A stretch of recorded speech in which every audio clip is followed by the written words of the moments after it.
কোনো টাকা চাই না, আমরা চাই দেশ ভালো থাকুক, দেশের মানুষ ভালো থাকুক। লজ্জা, জাতীয় লজ্জা, আমরা রাষ্ট্র স্বীকৃতি চাই।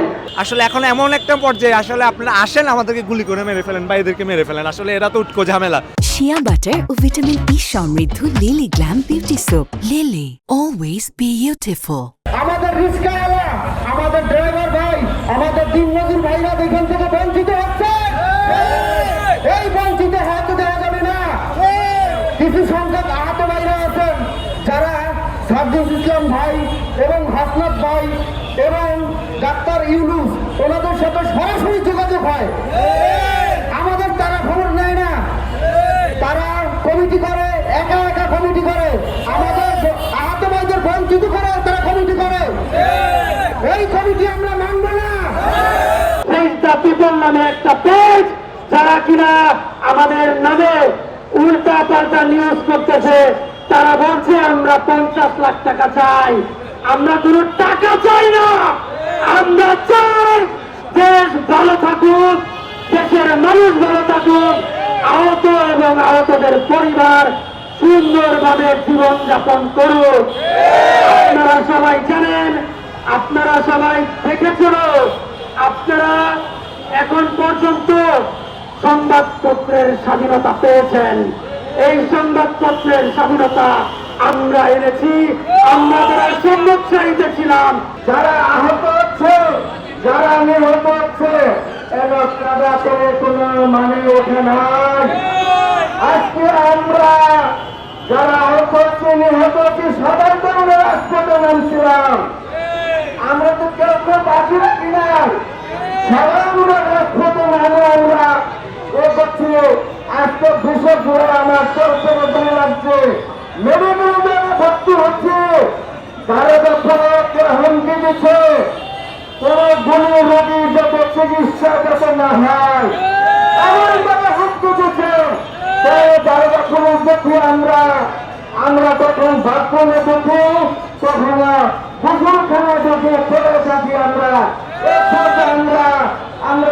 পরে আমরা 27 দিন আমি ছিলাম মোর্চা মেটে গেলে। অতি দ্রুত রাষ্ট্রীয় স্বীকৃতি দিতে হবে, আমার রাষ্ট্রীয় পরিচয় দিতে হবে। আমি তো আমার পরিচয়কে আমি একজন আহত যোদ্ধা, আমার পরিচয়কে আমি শ্বাস খুলে দেখাবো আমি আহত, আমার পরিচয়কে আমি প্যান্ট খুলে দেখাবো আমার কোথায় গুলি লেগেছে। লজ্জা, জাতীয় লজ্জা, আমরা রাষ্ট্রীয় স্বীকৃতি চাই, অতি দ্রুত রাষ্ট্রীয় স্বীকৃতি চাই।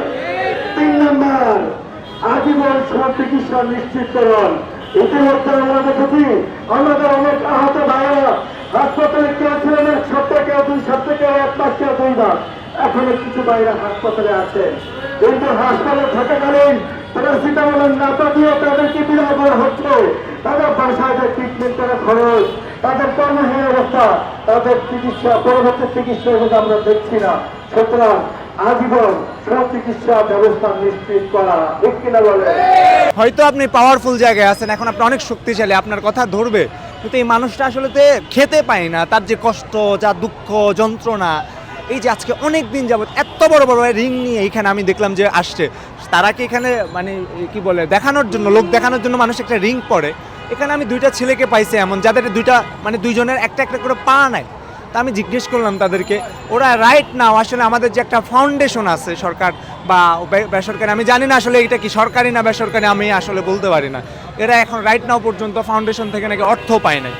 আমি জিজ্ঞেস করলাম তোমরা আমাকে ভিডিওতে বলতে পারবা? বললো যে হ্যাঁ আমি পাই না, আমি আপনাকে ভিডিওতে বলতে সমস্যা কি। আরেকটা ছেলেকে আমি চিনি, যে তার নাম আলামিন, সে ক্লাস 8-এ পড়তো, তারও একটা পা কেটে ফেলা হয়েছে গুলি লাগার কারণে। সে তার ভেরিফাইডাই হয় না, সে তার একটা অঙ্গই চলে গেছে। তো সে আজকে আমি তার কাছে খোঁজ খবর নিলাম, সে আপনার পাবনাতে গেছে তার বাড়িতে সিভিল সার্জন অফিসে যাওয়ার জন্য। যে এই ছেলেগুলো একবার ঢাকার সিভিল সার্জন অফিস, ওখানে আসলে যে পরিমাণ হ্যারাসমেন্ট আর অন্যান্য বিষয় এক্সেট্রা এক্সেট্রা, এখন এমন একটা পর্যায়ে আসলে আপনারা আসেন আমাদেরকে গুলি করে মেরে ফেলেন বা এদেরকে মেরে ফেলেন, আসলে এরা তো উটকো ঝামেলা। আমারও মনে হইতেছে এরা উটকো ঝামেলা, সরকারকে বারবার বিব্রতকর পরিস্থিতি ফেলে দিচ্ছে। আপনারা এদেরকে ধরে ধরে গুলি করে মেরে ফেলা, এদেরকে ওই আর তো ঝামেলা নাই, ট্রিটমেন্টও দেওয়া লাগবে না, কিছু করা লাগবে না, ধরে ধরে গুলি করেন আর মেরে ফেলেন। হাসিনা আমার ভাই বোনরা অনেকদেরকে মেরে ফেলছিল, ভাগ্যক্রমে কেমনে জানি বেঁচে গেছি আমরা। এই যারা বাঁচা গেছে, যারা ঝামেলা করতেছে, আপনাদের মনে হইতেছে ওদেরকে এসে গুলি করে মেরে ফেলেন ভাই।